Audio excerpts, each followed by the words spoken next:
Why can't phones replace DSLR cameras? DSLRs have special lenses that are way more powerful than phone cameras. Inside, there's a combination of several lenses, convex and concave, arranged neatly.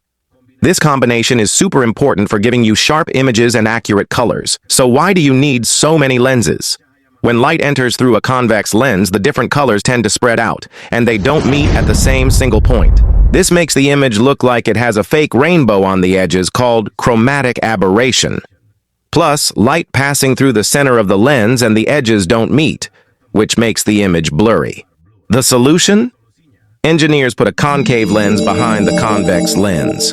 This trick successfully combines all the colors into one focal point and makes the image super clear.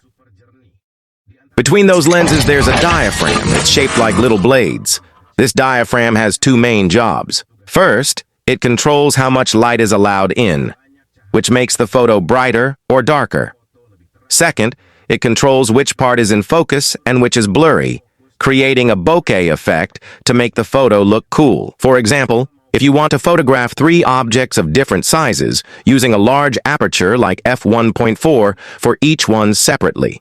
The medium-sized object, or the green box, will look clear because its focus is right on the sensor. But the large object will be really blurry because its focus point falls in front of the sensor. In this condition, the light on the sensor becomes more and more spread out. The same goes for the smallest object. The image produced is also blurry because its focus point is actually behind the sensor. To make all 3 items look clear in one photo, the only way is to adjust the aperture size. Make the diaphragm opening smaller, like to f20. The blades will get smaller. Even though less light gets in, all 3 objects will look clear. Why?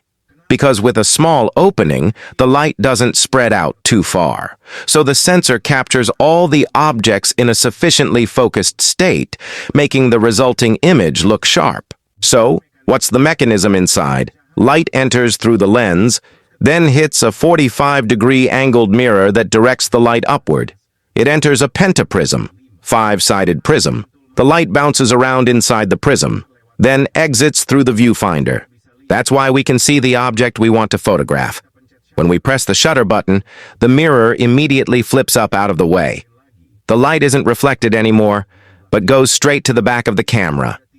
There, you'll find the shutter curtain. It's shaped like a little curtain. The bottom curtain opens first to let light hit the image sensor. After a set amount of time, for example, if it's set to 1/8,000th of a second, the top curtain closes again. This opening and closing movement of the curtain is what we call shutter speed. How does the camera sensor work? The image sensor is packed full of neat little squares. Those are called camera pixels. 16 megapixels means it has 16 million pixels. Imagine the sensor is as big as a soccer field. A single pixel is super tiny, like a small coin. Each pixel has 3 important layers: a micro lens, a color filter, like green, red, or blue, and a photodiode. Why only 3 color filters? Because red, green, and blue are the 3 primary colors in nature. They can produce all the different colors in different combinations. There are more green filters, because the human eye is more sensitive to green. When light particles or photons reach the microlens, the lens directs them to the color filter. The color filter only lets through photons of its specific color, red, green, or blue.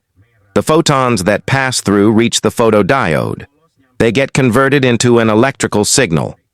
The more photons received, the stronger the electrical signal generated. Electricity from all the pixels is collected through tiny wires and sent to the camera's processor. It's converted into digital code, 0s and 1s, and builds the image layer by layer according to its arrangement. Finally, this digital code is saved as a photo file on the memory card. The way a diaphragm works is similar to our eyes. If you squint your eyes or use a small aperture, distant objects become more in focus and sharp. Conversely, if the opening is large, or our eyes are wide open, the image becomes blurry, especially if the object is close. The shutter curtain in a camera is like our eyelid. If the shutter blinks very fast, high shutter speed, it can freeze motion, so the photo is sharp. But if the shutter blinks more slowly, low shutter speed, it will capture all the movement, creating a cool motion trail effect. Camera lenses today are way more advanced. They don't just rely on light anymore. Now they have special motors inside for autofocus and image stabilization, which is really awesome. So this combination of complex lenses, a diaphragm, a shutter mechanism, and a special sensor is what makes a DSLR much more powerful than a phone camera. If you want to see more content like this, make sure you smash that subscribe button and turn on notifications so you never miss a drop.